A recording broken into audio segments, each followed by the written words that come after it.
Disclaimer. What you're about to witness is my own personal story on how I was atheist and how God saved my soul.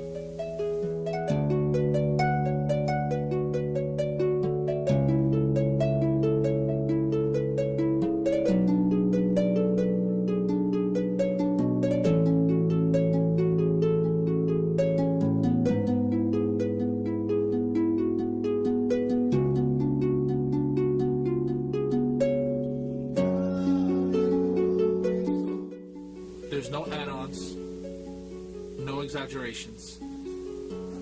Every word I'm about to say is 100% true.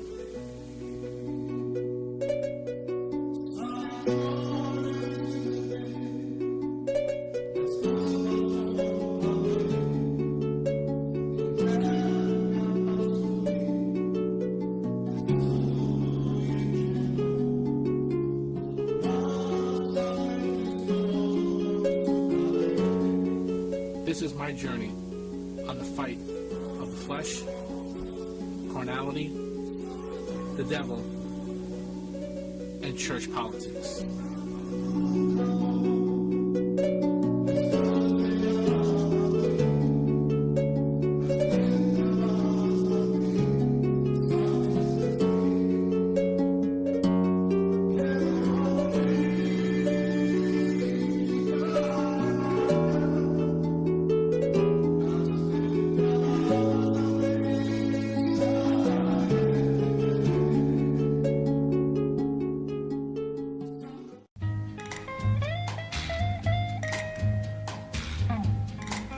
I was born at the Lenox Hill Hospital in New York City in 1969. My family moved to Atlantic City in 1976 permanently, after 40 years of traveling. My immediate family moved out of Atlantic City in 1999. And I guess I'm still hurt about it, because I check the Atlantic City Facebook every day, like someone reads the newspaper, just to keep in contact with my hometown. You see, I still got sand in my shoes. But who can blame me? I loved growing up in Atlantic City, because we were like one big family. Oh, the blanket that we used to share, how we fell in love down by the sea, comes back to me with the sand in my shoes. Everyone lived about 3 blocks away from each other, and the doors were always open to you. My Uncle Bob and my dad were great dressers and great businessmen, so they decided to open up a men's clothing shop called New York, New York, right in the middle of town. And they did great. When the water was cold, you would tremble and hold me so tight. So while our dads were at the men's store, our moms were telling fortune on the boardwalk. We were free to roam the city. The boardwalk, the $1 Million Pier, the beach, the game rooms, the rides. It was like being on vacation every day. See, we grew up in an era where kids can leave the whole day without cell phones, and parents didn't have to worry. My father made me a big Hawaiian wedding in 1985, and it was packed with family and friends. It was one of the bigger weddings of that year. Oh, the blanket that we used to share, how we fell in. 6 months later, we bought a property right around the corner from my Uncle Bob's property. And of course, we redecorated it.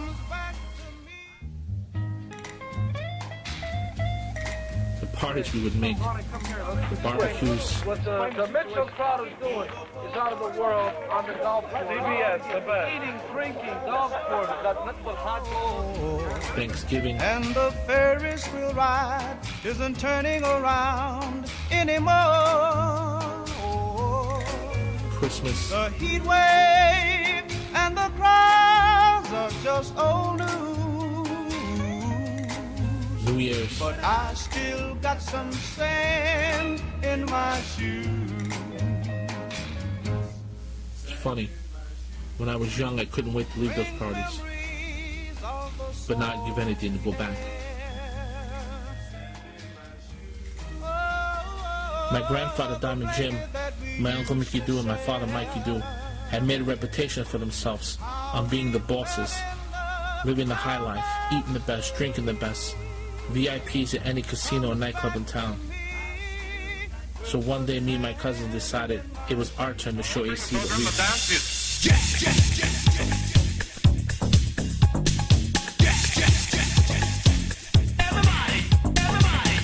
So in 1987 we walked into the Chez Paris, and it changed the course of our lives forever. As soon as we walked in and told them who our fathers were, we became celebrities. The owners, the bouncers, the bartenders, even the DJ, Charlie Buckeye, treated us like family. We owned the place.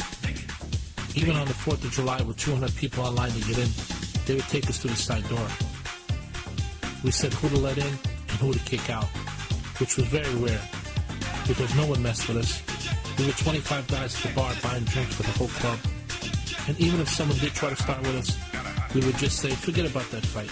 Let me buy you a drink instead. And they would wind up being our good friend. Worked every time. You see, the reason why we lasted over 10 years in the clubs is because we never abused our power.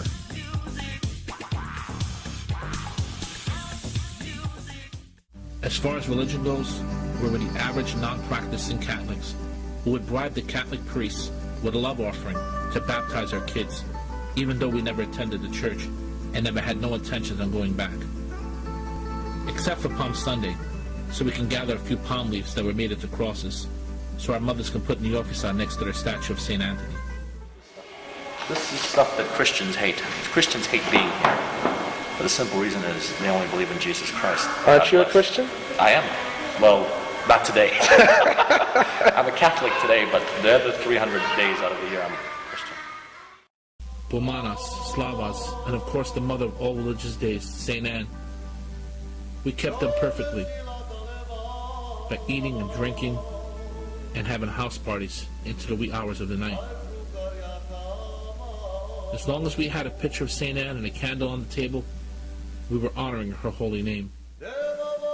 In 1971, my father and Uncle Bob had 2 apartments on the 3rd floor on 48th and Sampson Street in Philadelphia.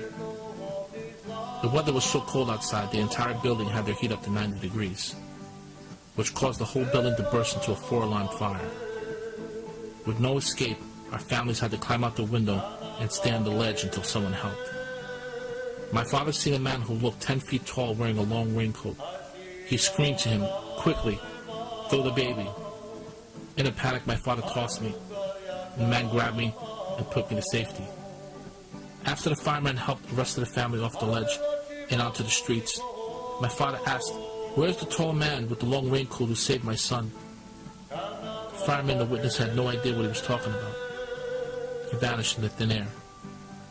So they knew it was an angel. So in their gratitude, my father and Uncle Mickey Doo decided to make gypsy history and make a slava for St. Giorgidano at the legendary nightclub and home of the Rat Pack, the 500 Club, right in the heart of Atlantic City. Gypsies from all around the tri-state area came to celebrate with them. You see, that's what living in Atlantic City was in a nutshell. Whatever my grandfather, father, and Uncle Mickey Doo did was always front page.